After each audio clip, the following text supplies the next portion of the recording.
हिंद के गुलामी के पन्नों में जन्मा एक ऐसा वीर जिसने मात्र 500 मावलों के साथ 5000 मुगलों को धूल चटा दी। रणभूमि में अपना एक हाथ खोने के बावजूद औरंगजेब की सेना को गाजर मूली की तरह काट दिया। दिल्ली की हुकूमत को हिलाने वाले उस हिंदू योद्धा का नाम था सूबेदार तानाजी मालुसरे।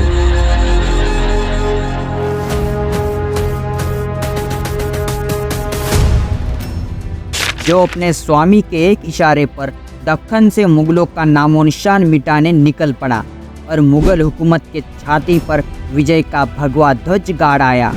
ईस्वी सन 1626 में महाराष्ट्र के सातारा जिले में तानाजी मालुसरे का जन्म हुआ। यह वह समय था जब हमारे भारत पर मुगलों के अत्याचार चरम सीमा पर थे। लगभग पूरे उत्तर भारत पर मुगल अपनी हुकूमत कायम कर चुके थे। अब उनकी नज़र थी दक्कन पर। ऐसे कठिन समय में छत्रपति शिवाजी महाराज ने मुगलों के खिलाफ अपनी तलवार उठाई और ऐसी मराठा कौम खड़ी की कि उन्होंने मुगलों की ईंट से ईंट बजा डाली। महाराज ने मुगलों के किले जीतकर एक विशाल हिंदवी स्वराज्य की स्थापना की। इस हिंदवी स्वराज्य के लिए लड़ने वाले हजारों मराठों में से एक थे सूबेदार तानाजी मालुसरे। दिल्ली में बैठे औरंगजेब को मराठा साम्राज्य का तेजी से हो रहा विस्तार बर्दाश्त नहीं हो रहा था। उसने मराठों पर लगाम लगाने के लिए एक विशाल फौज महाराष्ट्र की तरफ रवाना कर दी। औरंगजेब के आदेश पर ईस्वी सन 1665 में राजा जयसिंह ने दक्कन पर हमला कर दिया और छत्रपति के किले की घेराबंदी कर दी और उनसे एक समझौता किया। उस समझौते के अनुसार छत्रपति शिवाजी महाराज को अपने स्वराज्य के किलों में से 23 किले मुगलों को स्वाधीन करने पड़े। इन्हीं 23 किलों में से एक था कोंढाना, जो कि महत्वपूर्ण किलों में से एक था। किलेदार उदयभान के नेतृत्व में विशाल मुगल सेना इस इलाके में तैनात हो चुकी थी।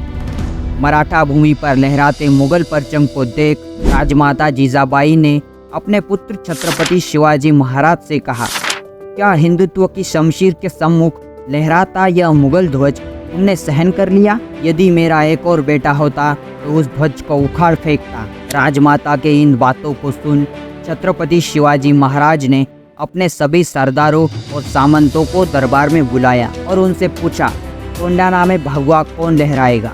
इसी बीच दरबार में प्रवेश हुआ हिंदवी स्वराज्य के रणवीर सूबेदार तानाजी मालुसरे का।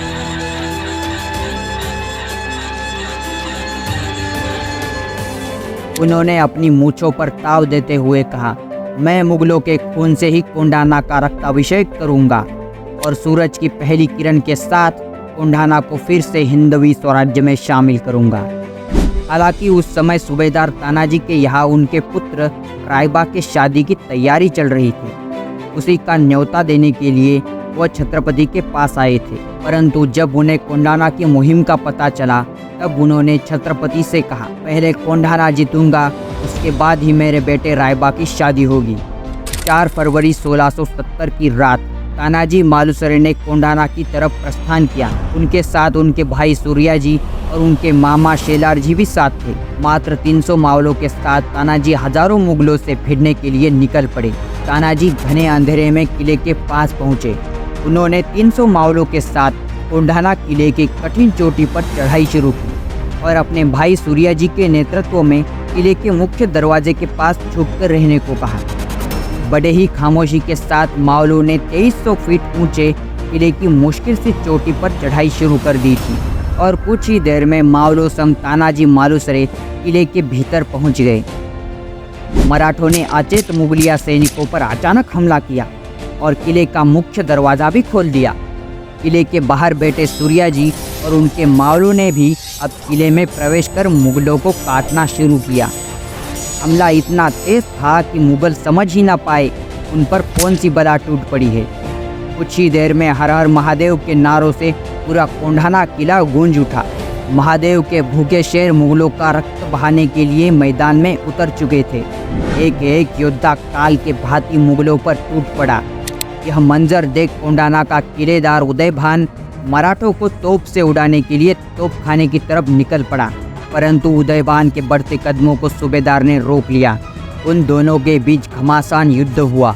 इसी बीच सूबेदार तानाजी मालुसरे का हाथ कट गया, मगर अपना एक हाथ कटने पर भी सूबेदार नहीं रुके। उन्होंने अपने सिर की पगड़ी को निकालकर हाथ से लपेटा और उसे ही अपनी ढाल बना ली। तानाजी अपने एक हाथ से ही उदयभान पर वार कर रहे थे और दूसरे हाथ से दुश्मनों के घाव सह रहे थे, मगर फिर भी वह रुके नहीं।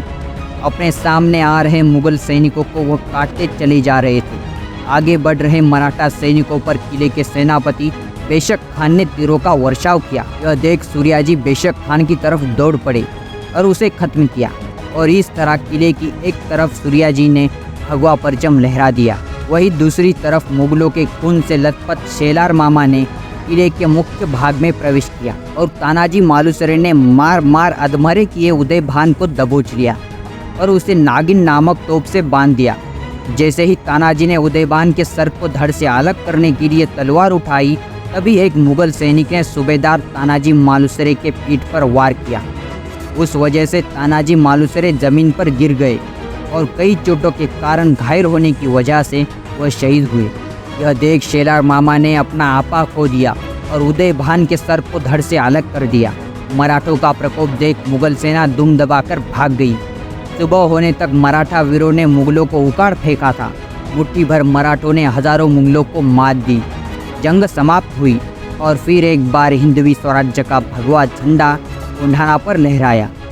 तभी छत्रपति शिवाजी महाराज भी कोंढाना पहुंच गए, पर अपने प्रिय मित्र सूबेदार तानाजी मालुसरे को मृत देख दुखी हुए और उन्होंने कहा, गढ़ आला पण सिंह गेला, यानी किला तो जीत लिया मगर मैंने मेरा शेर खो दिया। अपने रक्त के बदले कोंढाना को सूबेदार तानाजी मालुसरे ने स्वराज्य में शामिल किया। इस पर छत्रपति शिवाजी महाराज ने कोंढाना का नाम बदलकर सिंहगढ़ कर दिया। अगर आपको यह वीडियो पसंद आई हो तो इस वीडियो को लाइक करना मत भूलिएगा, और ऐसे ही कई सारे शूरवीरों का इतिहास जानने के लिए हमारे चैनल को सब्सक्राइब कीजिए।